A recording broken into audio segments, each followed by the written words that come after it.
Now, as you continue to move through making these changes, you'll find things easier if you make it a stepwise progression, say starting with the easiest thing first and ending up with the hardest thing. And I've said this in previous videos, if you do it like this, the reason why it's better is because the first thing that you do, you've proven to yourself that you can do it. You've got additional motivation, so you can move to the next step. And by using this motivation, you can move along the steps but not feel as though it's a massive shift compared to if you try to do the first thing being the hardest thing. And I did this, and it certainly worked for me. Now, as you're moving along this progression, things may not go 100% the way that you thought. You may slip up on one occasion, or you may get too anxious on one occasion, and it might ruin that challenge for you. The thing that you've got to do when this happens is A, accept it. It happened, and B, don't blame yourself for it. It's the eating disorder that's stopping you from doing these things, and that's the thing that you're trying to defeat. It's not you yourself that have failed, it's just that you were perhaps too anxious on that occasion, or the eating disorder made you feel that way. If you can accept that that is the eating disorder making you do these things, that's great, because the next time you do it, you've got additional motivation to say, I want to beat this, and I want to get round this, because I don't want to have to go through this again.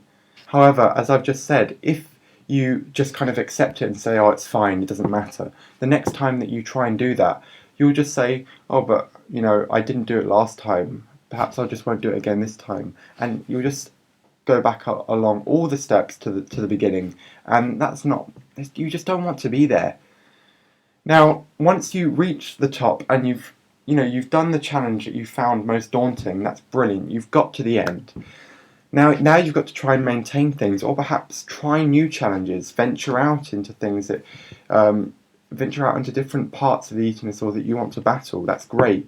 Now that you've got to that point, you will be able to do these things because you have proven to yourself that you can A, do these things, and B, that you don't feel horrible after doing them, or that you may feel horrible but you found a way to get over it. And that's really important because it just allows you to find ways to additionally challenge your eating disorder so that you can occupy the majority of your mind and let that eating disorder just occupy the minority and eventually none.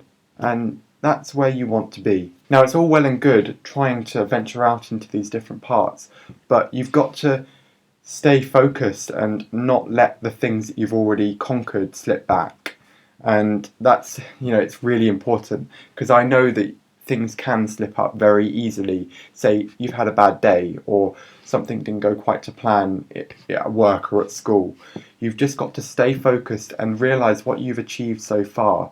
And you should be proud of that first of all, because being proud isn't a bad thing, especially with the things that you've had to do, mostly on your own, because people can't get into your mind, and you've just got to take solace in the fact that you've done this, and you should be happy.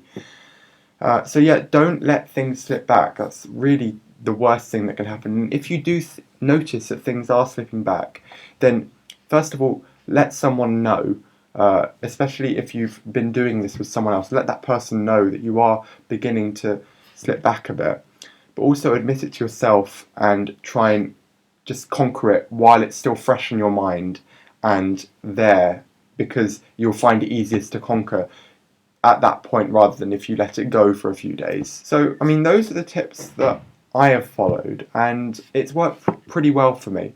I've also been talking to people on social media and giving them these tips, and a couple of them have sent me messages a few months later saying that they found it incredibly useful and they've actually gotten rid of a lot of their eating disorder behaviours on their own by doing this. So if you can find this useful, that's brilliant. And if you do, please let me know, because I want to make sure that I'm not chatting rubbish, and let me know if there are any improvements that you think that that could be made on these challenges, because I can make a video on it and let other people know so that they can be helped.